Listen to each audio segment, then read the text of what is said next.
On va passer à la page Deschamps. On a beaucoup parlé de l'équipe de France durant cette Euro 2024. On va s'attarder sur l'avenir du sélectionneur de l'équipe de France.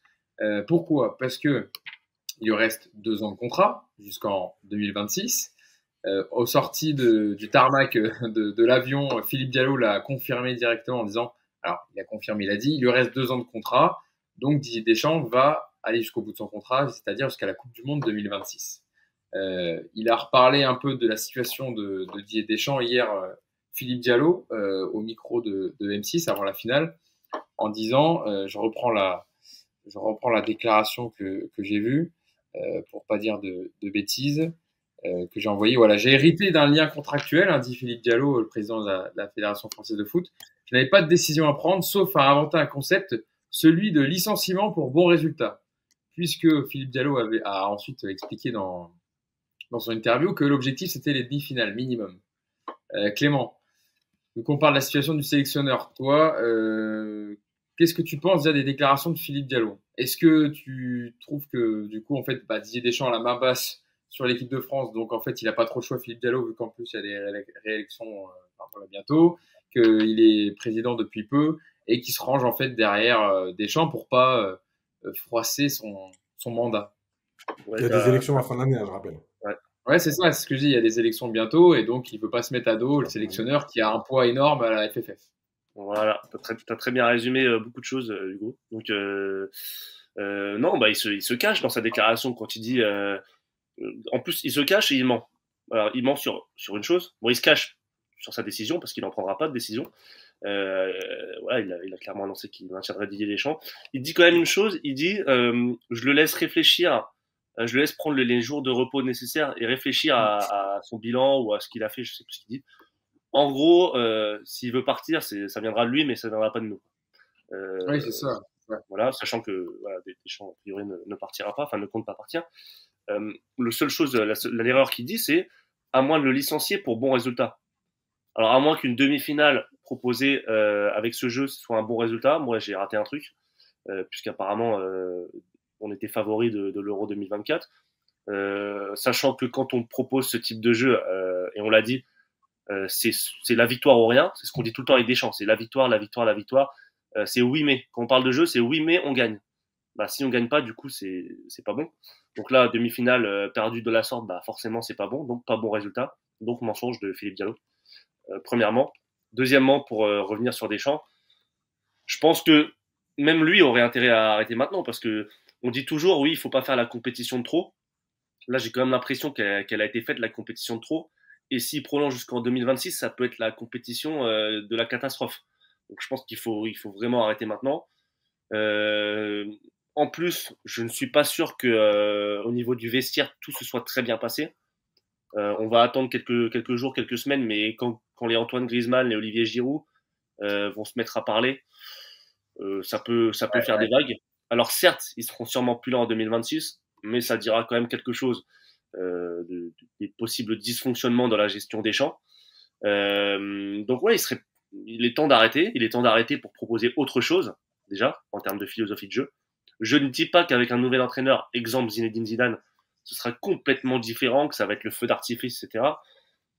Mais voilà, il est temps de proposer autre chose. Et par ailleurs, Deschamps, il a fait quoi? Il est arrivé en 2014, donc là, il a fait 10 ans. Non, il est arrivé en 2012. 2012, t'as raison. Donc ça va faire 12 ans, ça fait 12 ans. C'est trop. À un moment donné, il faudrait presque instaurer un plafond en sélection. Un plafond de 6-8 années maximum pour mettre en place quelque chose, pour incarner une génération et pour ne pas dépasser ce quota. Parce que là, on arrive au bout d'un cycle. Deschamps a beaucoup gagné. Il a aussi proposé du jeu qui plaît pas au public, qui plaît plus aux supporters. Là, on a vu, il y a un sondage qui est sorti, je crois, cette semaine. 51% des gens veulent voir Deschamps quitter la sélection. Ouais, 51% des fans de football français. Voilà. Donc c'est quand même 1 sur 2, donc c'est quand même beaucoup, tu vois.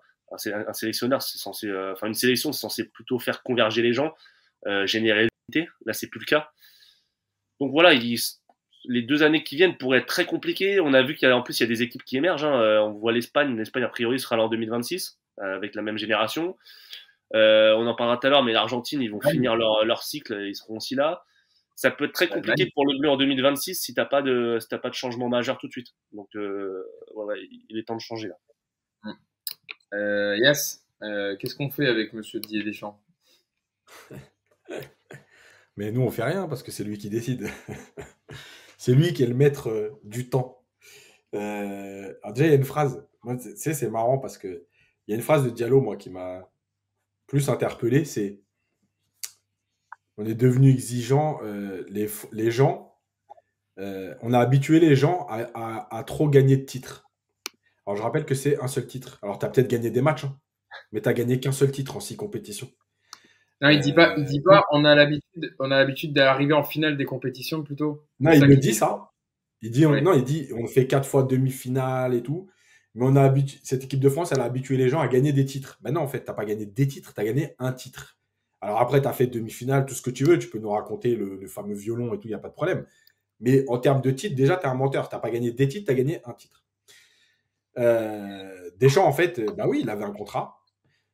Pour le licencier, avec l'ancienneté, avec tout ce qui va avec et les 2 ans de contrat qui lui reste, bah, faut payer. Que Diallo, il est seulement président intérimaire, qui a des élections en fin d'année.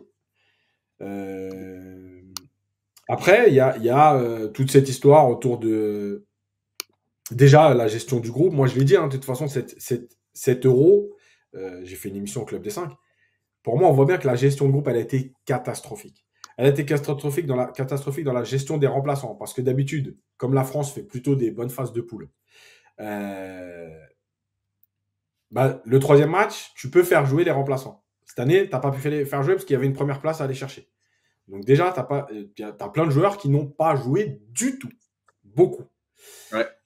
Zaïre Emery, Ferland Mendy. Klose, bref, il y en a plein. Klose, Konaté. Pavard. Qui était un titulaire. Ensuite, voilà. Ensuite, tu as toutes les déclarations. Le tout pour Kiki. Tout va tourner autour de Kiki. Et ça n'a pas juste été des paroles, puisqu'on a bien vu que même Griezmann a été trimballé au poste de 8, de 10, d'ailier droit. Quoi qu'il arrive, on pouvait tout changer autour pour qu'Mbappé soit dans les meilleures conditions. Et il te l'a bien rendu d'ailleurs. Ensuite, il y a les déclarations des joueurs, c'est-à-dire que Mbappé qui défonce ses milieux de terrain, Mbappé de moi je, et Deschamps dit rien. Il a fait que le défendre de toute façon tout l'Euro, c'est-à-dire que vous êtes trop exigeant avec lui, le masque, la pelouse, la chaleur, le masque plus la chaleur, alors là c'était le combo parfait, il fallait dédouaner. Vas-y. Les gouttes de transpiration, ouais. Ouais. Donc voilà. Mais il y a d'autres déclarations qui sont passées un peu plus inaperçues et qui démontrent pour moi quelque chose de pas bon qui s'est passé cet Euro. La déclaration de Rabiot. La déclaration de Rabiot en 2022 qui te dit Mbappé, il nous fait gagner. Donc, il n'y a pas de problème. Moi, je suis prêt à me sacrifier. Par contre, en 2024, Rabiot qui te dit ouais, évidemment que ce serait bien qu'Mbappé et Griezmann ils soient meilleurs. Parce que s'ils étaient meilleurs, nous aussi, on serait meilleurs. Donc, enfin, dans un groupe qui vit bien, comme on a l'habitude de le dire, c'est des déclarations qui font mal, je trouve. En gros, le Rabiot, il est venu alors Rabiot, en plus, qui est irréprochable, qui a été excellent sur tous les matchs, vient te dire, effectivement, Mbappé et Griezmann, ils sont pas bons. Et on a besoin qu'ils soient bons. Donc, il va falloir qu'ils se réveillent, en fait. Il y a l'histoire de Tchouaméni. Kanté qui fait un très bon premier match en 6, mais il faut absolument mettre Tchouaméni. Il joue au Real, il va faire la gueule, donc on met Tchouaméni. Tchouaméni, excellent Euro. Franchement, j'avoue que j'ai téléchargé tous ces highlights parce que je vais me régaler. Des passes en retrait et des frappes au-dessus des tribunes, mais c'était super sympa. Voilà. Donc, bon, écoute, moi je veux bien qu'on m'explique plein de choses, mais si Deschamps était sur une phase de progression qui continue, il n'y a pas de problème. Mais c'est pas le cas. C'est pas le cas parce que déjà, la Coupe du Monde 2022, désolé, mais on en avait parlé. Alors effectivement, tu étais en finale et il y a eu ces 15 minutes de folie, Mbappé, etc., où tout le monde a fermé les yeux. Mais contre le Maroc, t'es pas bon. Contre l'Angleterre, t'es à un penalty d'être mené et donc de pas être bien. Je rappelle quand même qu'en phase de boule contre l'Australie, tu es mené et que c'est la blessure de Lucas Hernandez qui permet à Théo Hernandez d'entrer en jeu qui fait basculer la rencontre. Donc bref, écoute, à un moment donné, il faut dire stop. Maintenant, il ne dira pas stop, il a un contrat. Il sait qu'il ne va pas forcément être entraîneur après. Il n'a pas envie de laisser la place. Et la dernière chose, c'est que je pense qu'il n'a pas envie de laisser la place. Et il a encore moins envie de laisser la place à Zidane. Maintenant, moi, je vais être clair. Zidane, il va amener une euphorie. Il va amener Zidane, 3 Ligues des Champions, Zidane, le capitaine de l'équipe de France, Zidane, la légende et tout ce qu'on veut. Maintenant, Zidane, il ne va pas révolutionner le football. Voilà. Ceux qui ont suivi le Real Madrid, alors c'était pas, c'est autre chose, c'est en club. C'était pas dégueulasse au niveau de l'équipe de France, mais bon, c'était pas non plus, enfin, je veux dire, c'était pas exceptionnel. Zidane et Deschamps, ils ont un peu aussi la même formation. Alors Zidane, il a passé 5 ans au Real malgré tout, mais Zidane et Deschamps, ils ont un peu la même formation, c'est-à-dire qu'ils sont biberonnés au foot italien des années 90-2000.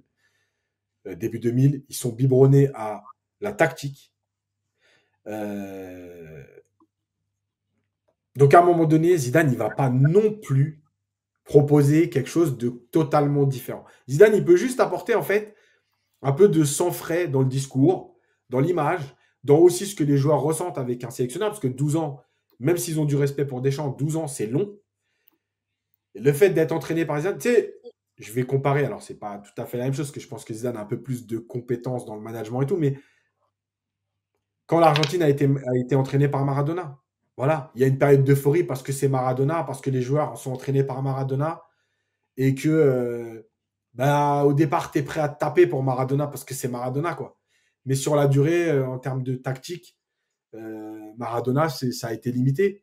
Et je pense que Zidane, alors différemment parce qu'il est moins exubérant, etc., que Maradona, mais Zidane, ce sera pareil, c'est-à-dire qu'il amènera quelque chose d'un peu nouveau, de frais, après 12 ans de Deschamps.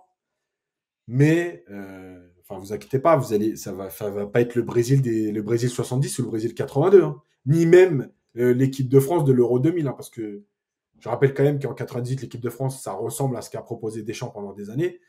Mais l'équipe de France de l'Euro 2000, c'est quelque chose en termes de football. Donc, voilà, Zidane, il ne faut pas non plus croire que ça va être la révolution absolue. Après, tout le monde l'attend parce que l'histoire, parce que Zidane avec l'équipe de France, etc. Mais voilà, hein, ça va pas être la révolution du football français non plus, hein. Bon courage Yacine pour les critiques, parce que déjà que Deschamps, il avait un totem d'immunité. Bon, alors si l'équipe de France joue mal avec Zidane, là, ça va être terrible. C'est clair.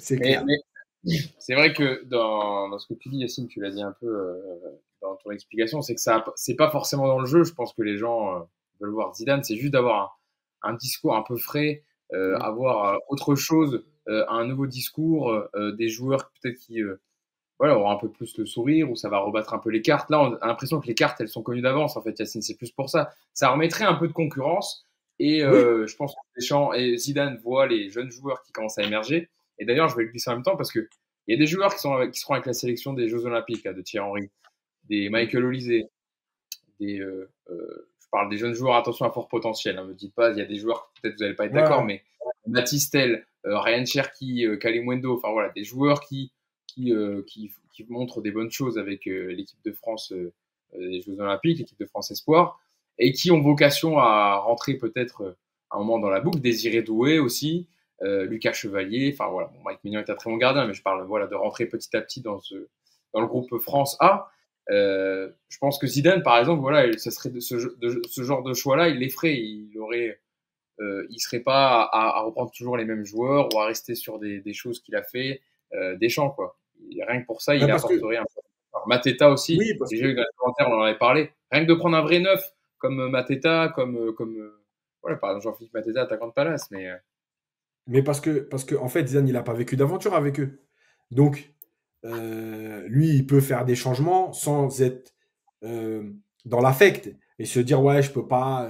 Alors, je dis pas que Deschamps est dans l'affect, attention, parce qu'on le connaît, Deschamps, il a carré Giroud à un certain moment. Ce qu'il a fait avec Griezmann là, Tu vois bien qu'il n'est pas dans l'affect.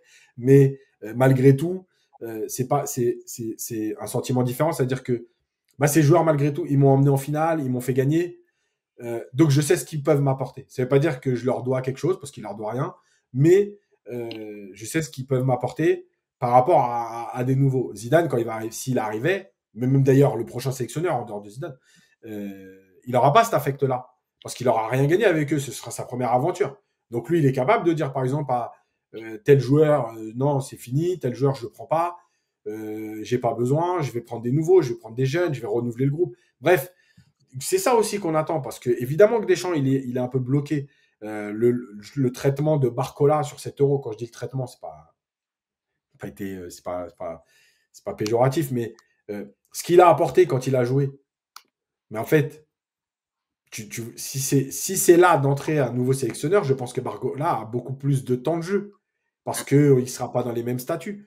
Là, Deschamps, il est resté bloqué à son truc, en espérant, comme d'habitude, le miracle. Donc voilà, de toute façon, je pense que même, tu sais, même, je vais rajouter un truc,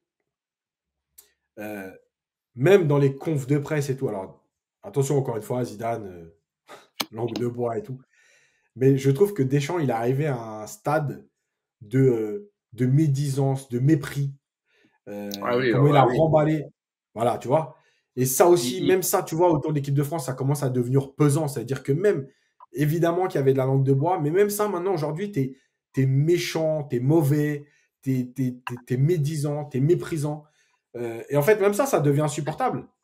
Chaque question, de toute façon, c'est ça chaque question maintenant qui est posée en conf, il est toujours, t'as l'impression il est toujours en opposition, il veut jamais répondre, l'impression qu'il va dévoiler le code nucléaire. C'est ça le problème aussi, c'est que t'as une forme de lassitude générale qui s'est installée, et dont lui en est le principal symptôme. Et en fait, chez le public, dans le jeu, dans les attitudes, dans les déclarations, t'as raison, il y a une forme de lassitude que seule une victoire finale aurait pu estomper. Sauf que la France ne gagne plus depuis 2018. Donc c'est plus possible. Voilà, c'est le foot. En fait, c'est le foot. C'est l'histoire du foot. C'est qu'à un moment donné, t'as des cycles. Il faut savoir tourner la page. Le problème, c'est que nous, on a du mal à tourner la page. D'ailleurs, c'est un peu inhérent au foot français, d'ailleurs. On peut parler d'autres sujets qui concernent le foot français en ce moment. Il nous faudrait une demi-heure pour parler de plein de choses. Mais ouais, c'est la lassitude générale, enfin le sentiment de lassitude générale qui s'est diffusé au sein de l'opinion, au sein des supporters. Et je pense que Deschamps, il est aussi affecté par ce syndrome, et on le voit en conférence de presse. Et tu vois, justement, il y a quelqu'un qui dit, la fameuse phrase, si t'aimes pas, tu zappes. Mais pour moi, enfin, t'es sélectionneur de l'équipe de France. Et là, t'es pas dans ton club. Ouais. T'es pas, tu sais, enfin, à un moment donné, il y a quand même un respect à avoir. Surtout, alors tu vois, à la limite, je vais te dire, à la limite, il l'aurait fait pendant les éliminatoires, quand les gens regardent pas trop, et qui s'adressent plutôt aux suiveurs du foot. Je l'aurais pas, tu sais, ça aurait pas été tolérable, mais bon, là, tu le fais en plein milieu d'une compétition où tu sais que c'est le moment où tu as 50% des gens qui suivent pas le foot pendant 2 ans, qui sont là à ce moment-là. Et tu te permets de dire ça, alors que tu fais des audiences à 12, 14, 16, parce que c'est une grande compétition et que les gens suivent l'équipe de France en famille, etc. Alors d'habitude, le foot, voilà. Eh ben, c'est irrespectueux et intolérable.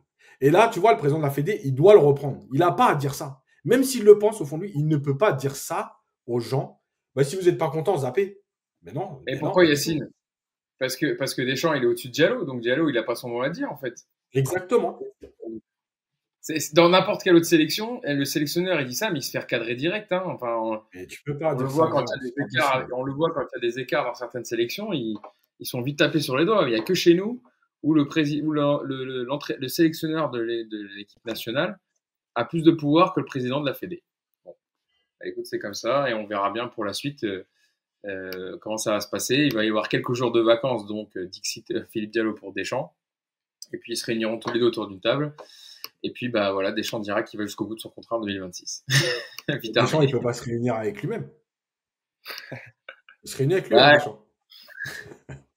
Il peut là. Ah, mais quand c'était avec Le Graët, au moins il n'y avait pas d'assemblée générale, rien. Avec Le Graët, c'était juste entre quatre yeux. Tu veux signer où ? Tu veux augmentation ? Tu veux plus de staff ? C'est ce qui s'est passé, 4 ans. D'ailleurs, alors, J'ai vu peut-être qu'il y aura des améliorations de fait par rapport à ce dernier Euro sur la composition du staff. Hein. J'ai vu des articles passer comme quoi peut-être Philippe Diallo voudrait insister sur renforcer un peu le staff parce que c'est un staff très limité entre guillemets, hein, le staff de l'équipe de France. Il préfère s'entourer de très peu de personnes pour pas qu'il y ait de fuite, pour pas que ça parle, etc. Deschamps, il a toujours fonctionné comme ça. Hein. Je dis pas de bêtises. Et d'ailleurs, il a donné une fausse compo à quelques joueurs sur le quart de finale, je crois, pour voir si la fameuse taupe était dans ces 4 joueurs. Non, mais quand tu prépares un match de quart de finale d'Euro et que tu t'en es réduit à ça, je vous le dis, c'est que rien ne va plus. Quand tu es confiant et tout, tu cherches pas la taupe. Regardez bien dans l'histoire du foot, et nous au PSG, on est quand même bien placé pour le savoir. Quand tu commences à chercher la taupe, c'est que tu maîtrises plus rien du tout. Voilà. Quand tu commences à faire des pièges et tu dis à un joueur, tiens, c'est que tu n'as pas confiance en lui, et même le joueur, il doit, tu sais, à un moment donné, quand tu lui donnes une fausse compo et que 2 heures plus tard, tu as donné la bonne, le joueur, il se dit, attends, mais ça veut dire que le coach, en fait, il me prend pour la taupe, quoi. Mm. Et l'entrée de Griezmann en demi-finale, je vous le dis, regardez là, l'entrée de Griezmann, elle n'a rien à voir avec toutes les entrées en jeu de Griezmann d'habitude. Dans l'état d'esprit, je parle. Après qu'il n'ait pas été bon et tout, c'est autre chose. Mais regardez bien son entrée et vous allez voir l'attitude et tout. Il a été lâché. Maintenant, il est capable de les dégommer aussi, hein, lui. Hein. Tout le monde attend les déclarations d'après, mais bon. Ce que Clément disait, je pense que Clément, tu as raison. Quand Giroud va parler, même si voilà, Giroud, il a jamais fait de vagues, etc., je pense pas qu'il y aura non plus des flagrations, mais je pense qu'il pointera peut-être certains dysfonctionnements ou Griezmann aussi, peut-être qu'il parlera. Il y aura peut-être des choses qui vont sortir de cet Euro compliqué pour l'équipe de France. Griezmann juste, il se parlera pas parce que comme Deschamps reste et Griezmann a dit qu'il ne voulait pas arrêter l'équipe de France, déjà Deschamps, il parlera pas. Griezmann, il parlera pas. Giroud, peut-être, j'ai des doutes, mais Griezmann, il parlera pas maintenant, sauf si, après le fameux rendez-vous Deschamps déciderait de se licencier. Et là, à ce moment-là, peut-être. On verra ça.